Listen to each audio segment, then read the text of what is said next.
Meeple PhD, and I was recently looking at my board game collection and how it's ranked on BGG.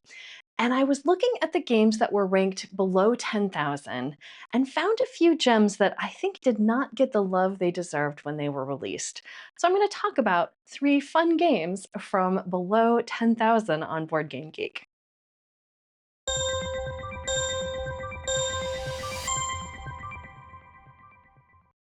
My number 3 is Imagineers. This is a theme park game that I've probably talked about before since that is one of my favorite themes in a game.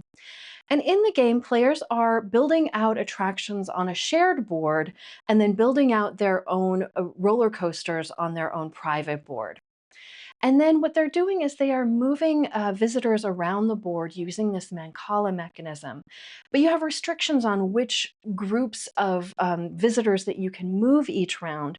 And as they move, you want to match the color of the meeple to the color of the attraction, but only if it's your attraction because you get good things.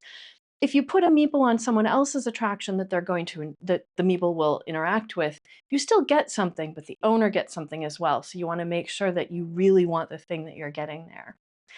I enjoy this game because I do love that Mancala mechanism. I love kind of puzzling out as you're looking at the board and the restrictions of which groups of visitors that you can pick up. How do I maximize my points? How do I get the right visitors to where I want to go without setting someone else up for a huge turn next time? I love the theme of the game. One of the really charming features in this one is that each player color comes with these little labels that you'll put on the attractions that you own in the shared board, but all of them have different unique names that go along with a certain theme. And so I think like the yellow player is a Western theme and there's a pirate theme. And so as you're putting them out, you get to decide what you want to name each and every one of your little attractions on the board. And that's just such a fun touch to this game. So that is Imagineers.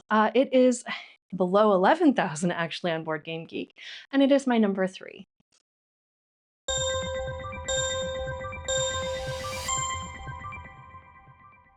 My number 2 is Dead and Breakfast. This is a game that we get out almost every Halloween season. It is a fairly simple tile placement game where you are putting out these dominoes type tiles in front of yourself to build up a 5x5 grid that represents an inn.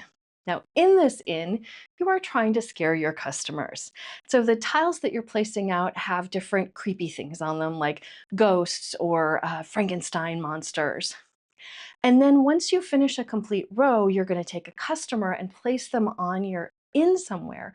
But the customer is going to want a different thing to scare them. They might want all of the creepy dolls in a column. And so you're being very careful how you're placing your creepy dolls. Or maybe they want ghosts in a row. So again, you're kind of looking at what customers are available, trying to line things up and anticipate how you can get the most points out of all of your customers. The art on this is fairly cute. It's not your like super cute, it's not your really creepy, it's kind of a blend of both. And I just love bringing it out in the Halloween season. And that is Dead and Breakfast, my number 2.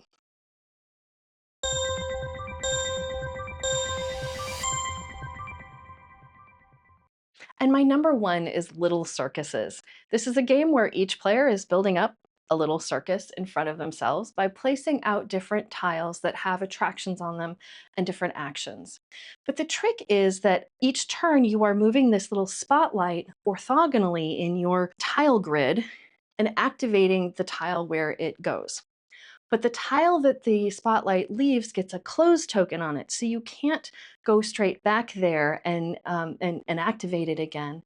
And so you're trying to make this little path through your circus that maximizes the actions that you can take and gets you the most, well, the most points, of course, but you're trying to get visitors and then send them away happy.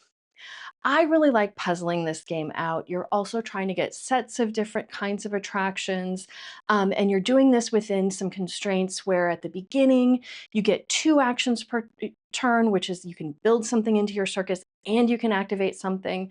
But then you have these half days where you can either build or activate a tile, and you get more of those half days as the game goes on. So you're really trying to, maximize those half days. So you're, activating things, but sometimes you need to build something because you've made yourself in a corner. There are just a lot of great decisions in this game. There was one problem with the rule book when it came out, which almost made the game unplayable for me until I discovered the errata on Board Game Geek. But I do love this game. It's called Little Circuses, and that's my number one fun game under 10,000 on Board Game Geek. Well, I hope you enjoyed this list. I'd love to hear about games that you love that aren't maybe ranked as high as they could be on Board Game Geek. Let me know in the comments. Otherwise, you can follow me on Instagram and Blue Sky as MeeplePhD. Don't forget to like and subscribe to my channel so you know when my next videos come out. Otherwise, I will see you next time.